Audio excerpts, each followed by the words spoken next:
The tension around the Cleveland Browns quarterback situation has now reached a fever pitch, and Myles Garrett finds himself right in the middle of the storm. After a crushing defeat to the New York Jets, a team that hadn't even won a home game before facing Cleveland, Garrett's comments after the game sparked immediate debate. Standing before reporters, clearly frustrated but maintaining composure, he said, "Quarterback direction has nothing to do with me. I'm focused on the defense and preventing points and first downs. Who we play at quarterback is Kevin Stefanski's call." His words seemed calm, diplomatic even, yet coming from the emotional and outspoken leader of this team. They carried weight far beyond their surface meaning. Some fans viewed Garrett's restraint as professionalism, while others saw it as a cop-out. Week after week, the Browns have been sliding deeper into chaos, and supporters were craving anyone to speak plainly about the real issues. Garrett's unwillingness to publicly critique the coaching staff came across too many as silence when leadership was most needed. The truth is, this franchise is faltering at the top. Stefanski has persisted with a quarterback clearly struggling to perform. The offense looks flat, predictable, and uninspired. Meanwhile, a young, explosive talent like Shedeur Sanders waits in the wings. Watching as the team collapses on the field, Cleveland fans have seen this story before. Great defensive talent squandered by questionable coaching choices. Garrett's statement wasn't just professional, it was an indictment of a system where accountability seems absent.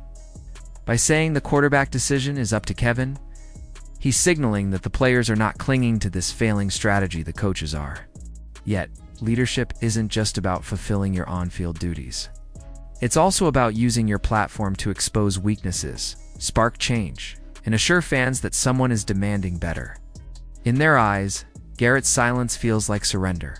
Frustration among Browns supporters has been mounting for weeks. Despite having one of the league's top defenses, anchored by Garrett himself, the team keeps losing winnable games. The Jets matchup highlighted this perfectly. Cleveland outgained New York by over 100 yards, limited them to just 42 passing yards, allowed only one offensive touchdown. Statistically, they dominated, yet they still lost. How does a team control every key metric but fail to convert it into points? The answer comes down to leadership or a lack thereof.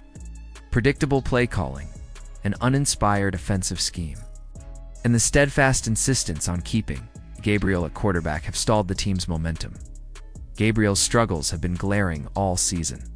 He hesitates, holds onto the ball too long, and struggles to make quick decisions under pressure. Against the Jets, he was sacked 6 times, missed open receivers, and failed to push the ball downfield beyond safe short throws. He didn't throw an interception, but his lack of aggression stifled the offense entirely. The talent is there, but execution is lacking, and that responsibility falls squarely on coaching.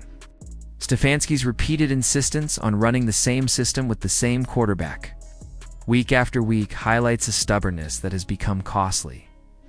Meanwhile, Shedeur Sanders, highly talented, confident, and clearly capable, remains on the bench. Fans can't wrap their heads around it. Analysts struggle to explain it. And within the team, no one seems willing to question it. Garrett may have aimed to avoid inflaming the situation, but by not even hinting at support for Sanders, he left many questioning whether leadership in the locker room has become too cautious, too careful. In an era where players are more image-conscious than ever, Garrett's professionalism may have been calculated to avoid controversy, protect the team's image. But with every loss, the cost of silence grows heavier.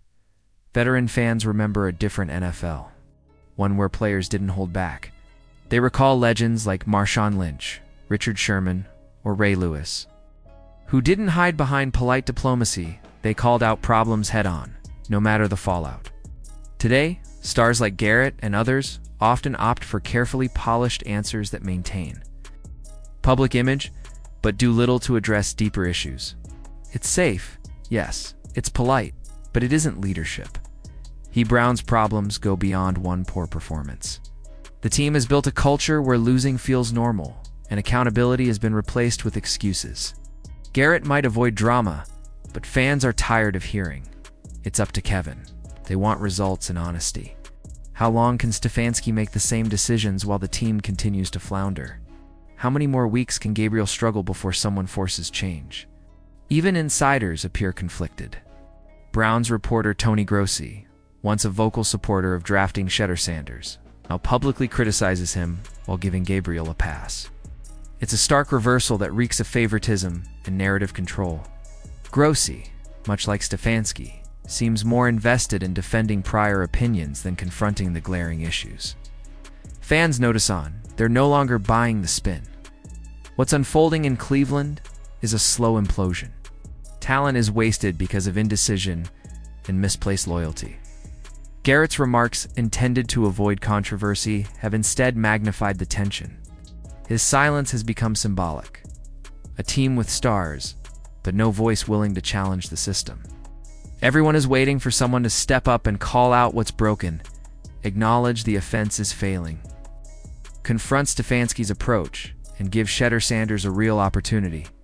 Until someone does, the Browns will remain stuck in this cycle of mediocrity. Fans aren't just frustrated with the coaching staff, they're losing faith in players who stay silent while the team sinks. Garrett may feel he's being professional, but leadership sometimes requires risk. It means speaking out when staying quiet only prolongs the pain. Cleveland fans are loyal, passionate, and tired of excuses. They want accountability, not polished press conference lines. The Browns are at a pivotal moment. Stick with Gabriel and continue down a path of frustration. Or finally give Shedeur Sanders the shot he's earned and see if he can revitalize this offense. Time is running out, and patience is fading.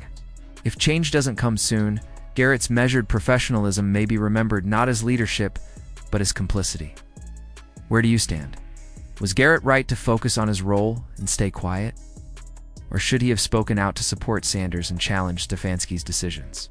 Are the players the problem, or does it start at the top? Share your thoughts below, and if you're tired of the same mistakes repeating every week, like this video, subscribe for more in-depth analysis, and hit the bell to stay updated on every breakdown.